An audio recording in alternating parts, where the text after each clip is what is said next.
Personne ne savait vraiment d'où venait la cicatrice invisible que portait Adrien Delcourt derrière son regard calme. À 52 ans, il était l'un des hommes les plus riches de Paris, un nom respecté, presque intouchable. Ce soir-là, dans la grande salle vitrée de sa fondation, entouré de lustres et de visages admiratifs, il souriait mécaniquement, sans se douter que le passé qu'il avait soigneusement enterré s'apprêtait à frapper à la porte, sous les traits d'une jeune femme. Elle s'appelait Clara. Elle se tenait au fond de la salle, droite, silencieuse, les mains légèrement tremblantes. Ses yeux, d'un brun profond, ne quittaient pas Adrien une seule seconde. Ce regard n'était ni admiratif ni hostile. Il était chargé de quelque chose de plus lourd, une vérité retenue depuis trop longtemps. Adrien sentit un frisson étrange le parcourir, comme si quelqu'un venait de murmurer son nom dans un rêve ancien. Quand leurs regards se croisèrent enfin, le temps sembla se suspendre. Clara eut un léger sourire, mais il n'atteignit jamais ses yeux. Elle avançait lentement, chaque pas résonnant comme un compte à rebours. Adrien chercha dans sa mémoire, persuadé d'avoir déjà vu ce visage, ou peut-être celui d'une autre femme, des années plus tôt, dans une vie qu'il avait choisi d'oublier. Avant de continuer cette histoire pleine de secrets et d'émotions, pensez à aimer cette vidéo et à vous abonner à la chaîne pour ne manquer aucune de nos histoires captivantes. Clara s'arrêta à quelques mètres de lui. Elle inspira profondément, comme si elle rassemblait tout son courage. Adrien allait parler, poser une simple question, quand elle murmura une phrase qui fit vaciller son monde intérieur, et raviva un souvenir qu'il croyait à jamais effacé. Adrien sentit son cœur se serrer avant même de comprendre le sens des mots de Clara. Sa voix était douce, presque respectueuse, mais chaque syllabe portait le poids d'une accusation silencieuse. Autour d'eux, les invités continuaient de parler, de rire, inconscients du tremblement intérieur qui secouait le millionnaire. Il lui fit signe de le suivre vers un couloir plus calme, comme pour fuir les regards, mais surtout pour fuir lui-même. Une fois à l'écart, le silence devint oppressant. Clara observa les tableaux accrochés au mur, ces œuvres qu'Adrien avait collectionnées pour prouver sa sensibilité au monde. Elle esquissa un sourire amer. « Ma mère aimait l'art aussi », dit-elle simplement. Adrien se raidit. Ce détail, anodin en apparence, ouvrit une fissure dans sa mémoire. Une petite chambre mansardée, une femme aux cheveux noirs, des promesses murmurées à la hâte. Il tenta de garder contenance, posa sur elle un regard professionnel, presque distant. Mais ses mains trahissaient son trouble. Clara sortit lentement un vieux carnet de son sac. La couverture était usée, jaunie par le temps. Elle l'ouvrit à une page marquée d'un pli. Adrien reconnut instantanément l'écriture. La sienne. Ces mots. Ceux qu'il avait écrits autrefois, lorsqu'il croyait encore que l'amour suffisait à tout réparer. Son souffle se coupa.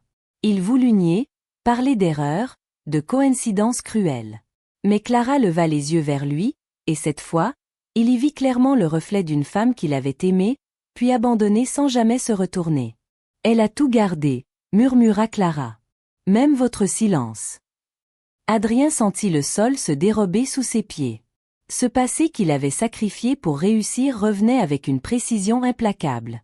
Et tandis qu'il cherchait désespérément une issue, Clara s'approcha encore d'un pas, prête à révéler ce qu'elle attendait de lui, sans se douter que quelqu'un, non loin, observait leur échange avec une attention dangereuse.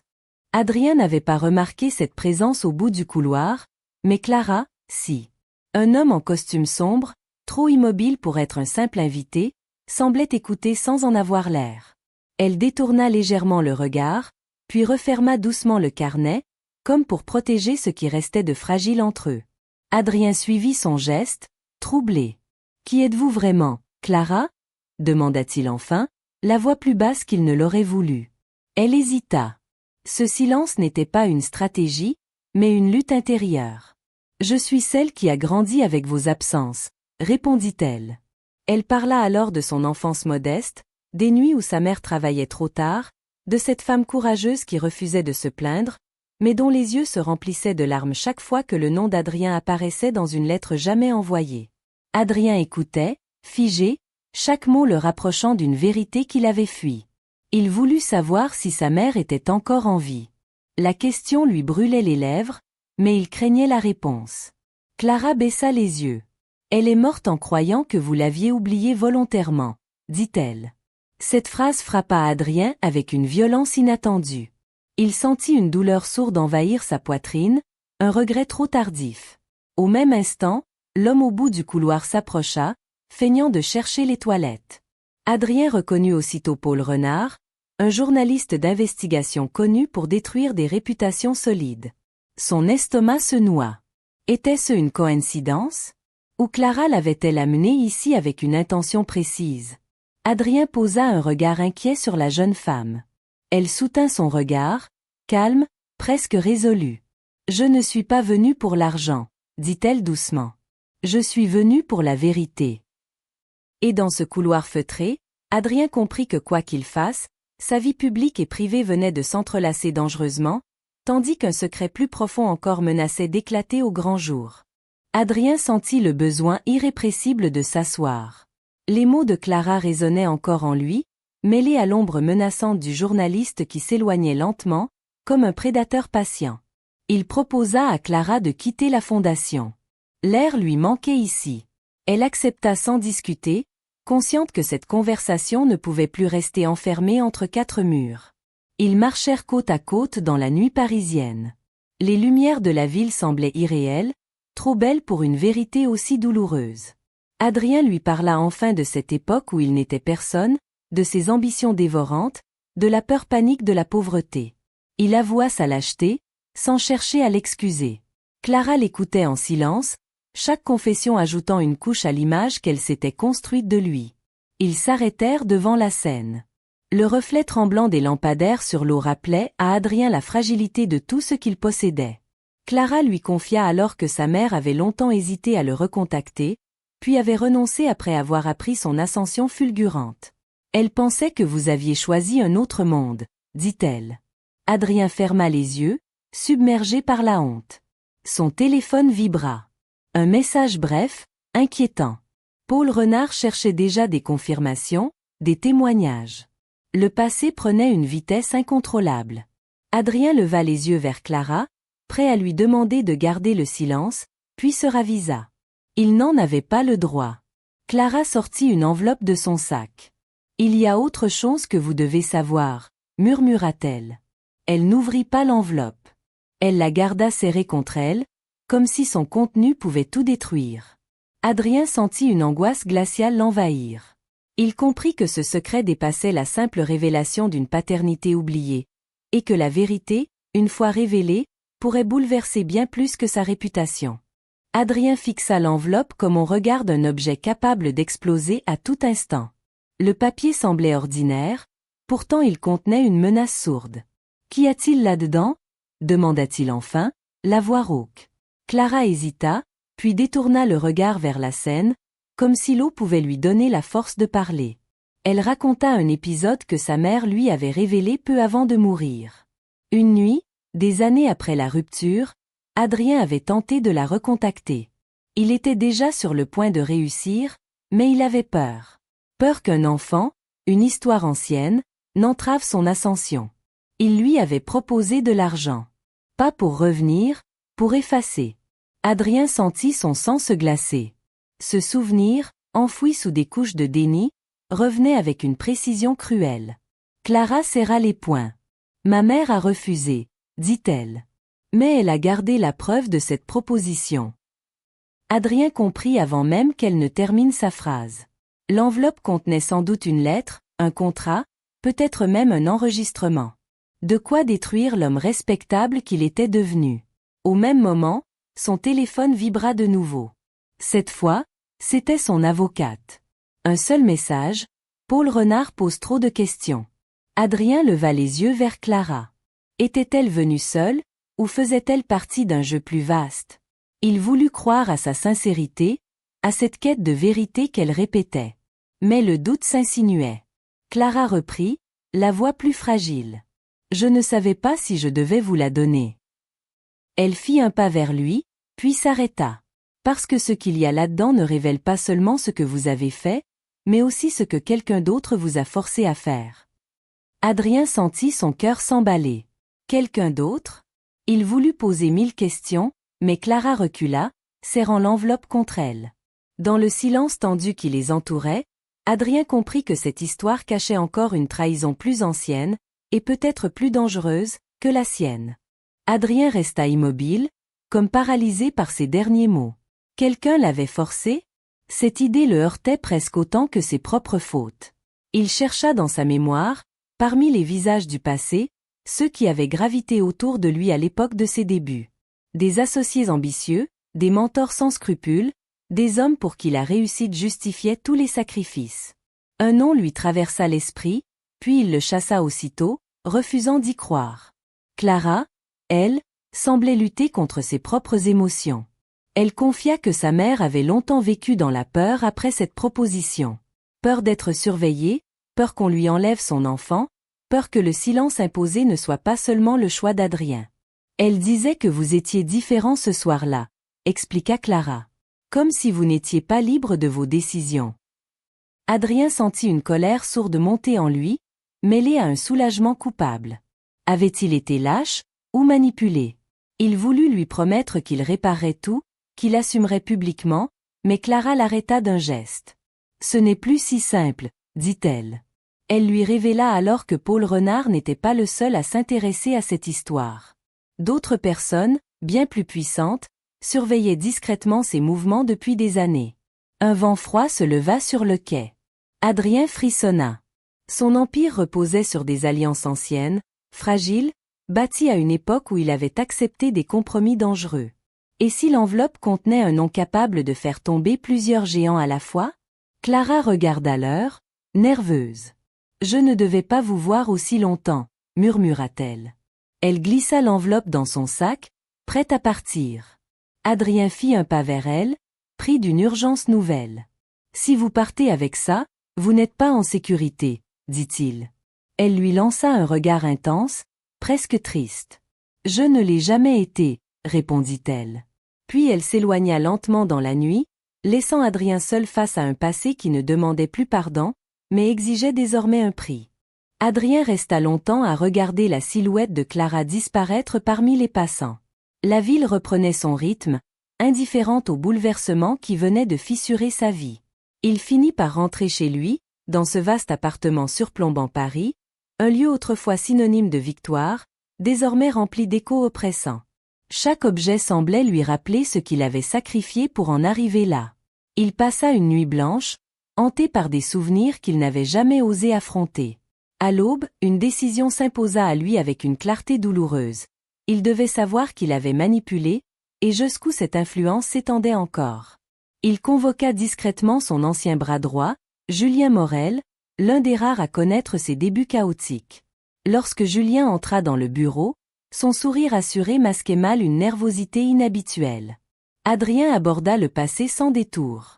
Il évoqua la femme qu'il avait abandonnée, la proposition d'argent, la pression ressentie à l'époque.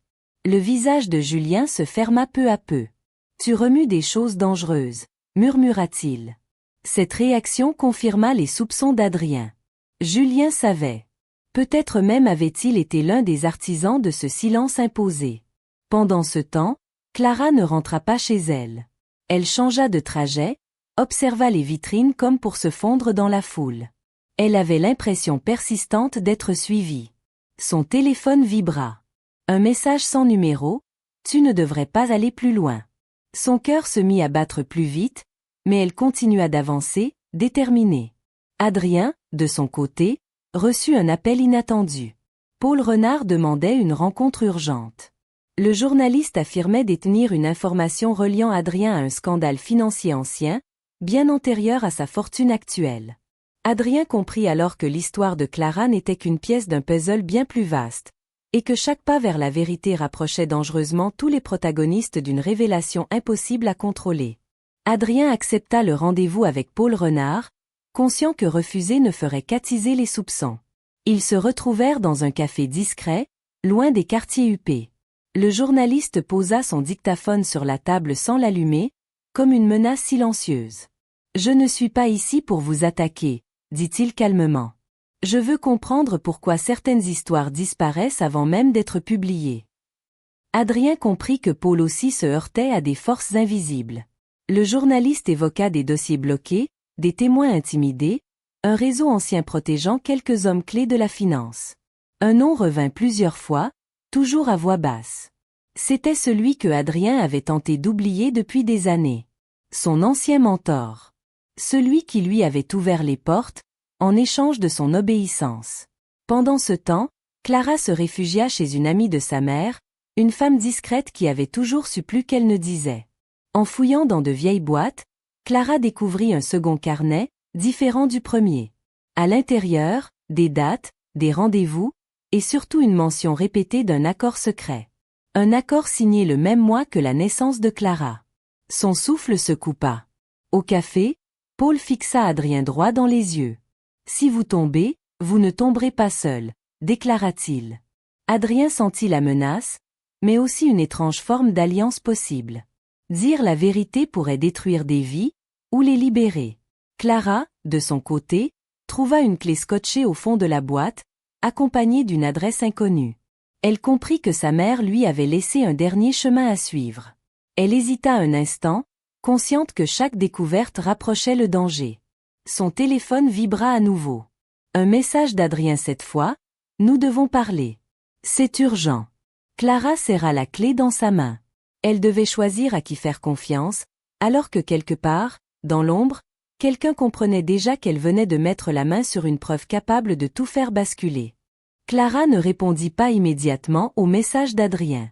Elle observait la clé posée sur la table, comme si elle pouvait lui révéler son secret sans qu'elle ait à avancer davantage. L'adresse griffonnée au dos du papier la conduisait dans un quartier ancien, presque oublié, loin des regards.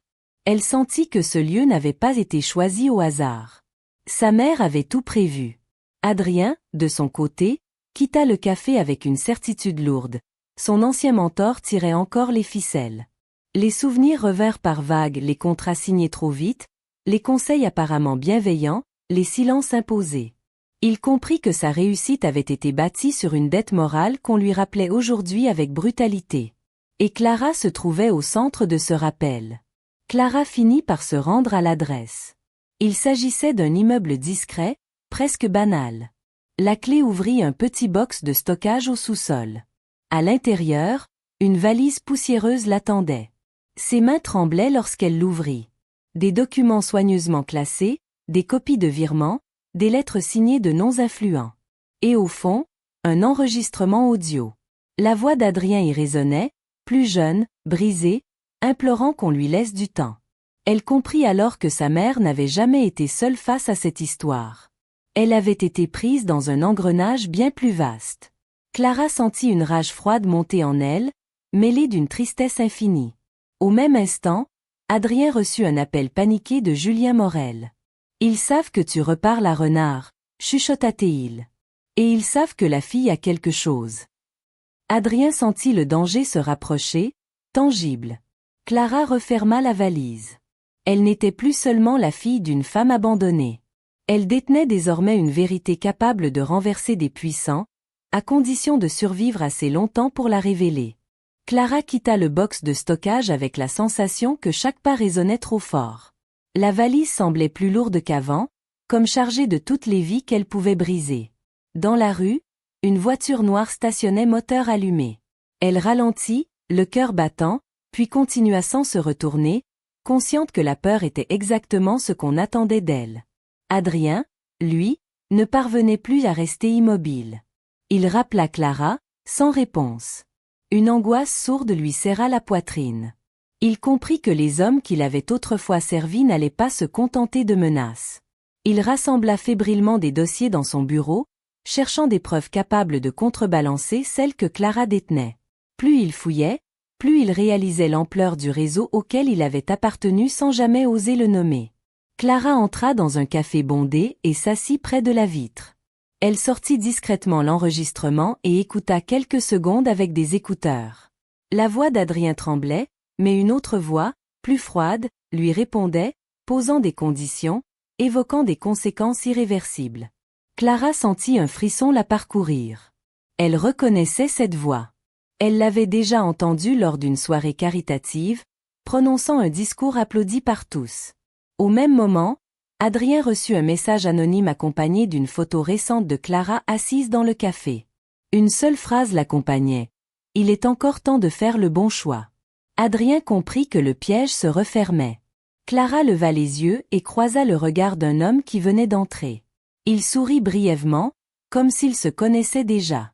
Elle referma lentement la valise sous la table, consciente que la prochaine décision qu'elle prendrait pourrait changer à jamais le cours de leur vie. L'homme s'approcha du comptoir comme un client ordinaire, commanda un café, puis s'assit à la table voisine de Clara. Il ne la regardait pas directement, mais elle sentait sa présence avec une acuité presque douloureuse. Son téléphone vibra encore. Cette fois, ce n'était pas un message, mais un appel d'Adrien. Elle hésita une seconde, puis refusa. Elle devait comprendre jusqu'où allait cette menace avant de lui répondre. À l'autre bout de la ville, Adrien quittait précipitamment son appartement. La photo reçue quelques minutes plus tôt tournait en boucle dans son esprit. Ils étaient déjà trop proches de Clara. Il contacta son avocate, donna des instructions rapides, parla de protection, de mise à l'abri. Mais même en parlant, il savait que les procédures légales seraient trop lentes face à des hommes qui n'avaient jamais respecté les règles. Dans le café, l'homme posa discrètement un journal sur la table, glissant entre les pages une carte noire sans logo. « Vous devriez partir », murmura-t-il sans tourner la tête. « Ce que vous transportez ne vous appartient plus. » Clara sentit une montée d'adrénaline brûler ses veines. Elle pensa à sa mère, à cette vie entière passée à survivre dans le silence. Elle se leva calmement, attrapa la valise, et se dirigea vers la sortie. Dehors, la nuit tombait déjà. Clara changea brusquement de direction, se fondant dans la foule. L'homme se leva aussitôt, paya, sortit à son tour. À quelques rues de là, Adrien accéléra, ignorant les feux, prêt à tout pour la rejoindre. Il comprenait enfin que ce combat n'était plus seulement celui du passé, mais celui de leur survie immédiate. La confrontation eut lieu à l'aube, dans un lieu que personne n'aurait soupçonné, l'ancienne usine où tout avait commencé, là où les premiers accords obscurs avaient été signés. Clara était là, droite, la valise posée à ses pieds, le regard ferme. Adrien arriva quelques secondes plus tard, essoufflé, vieilli soudainement par le poids des vérités qu'il n'avait jamais assumées. Face à eux, les hommes de l'ombre comprirent trop tard que le silence n'était plus une option. Clara ouvrit la valise. Les preuves parlèrent d'elles-mêmes, voix enregistrées, signatures, chiffres, trahison. Adrien prit alors la parole, non plus en millionnaire protégé, mais en homme brisé qui choisissait enfin de dire la vérité. Il avoua tout, sa lâcheté, sa peur, son abandon. Mais aussi la manipulation, la contrainte, le chantage. Chaque mot résonnait comme une libération. Lorsque les sirènes se firent entendre, certains tentèrent de fuir. D'autres restèrent figés, conscients que leur règne venait de s'achever. Clara sentit les larmes lui monter aux yeux, non de peur, mais de soulagement. Sa mère n'était plus une femme oubliée. Son histoire venait d'être entendue. Des mois plus tard, Adrien n'était plus au sommet, mais il était libre. Il se tenait au premier rang d'une salle modeste, écoutant Clara raconter cette histoire devenue publique. Elle ne parlait pas de vengeance, mais de vérité. Et dans le silence respectueux qui suivit, Adrien comprit enfin que la plus grande richesse n'avait jamais été l'argent, mais le courage d'affronter son passé pour offrir un avenir plus juste.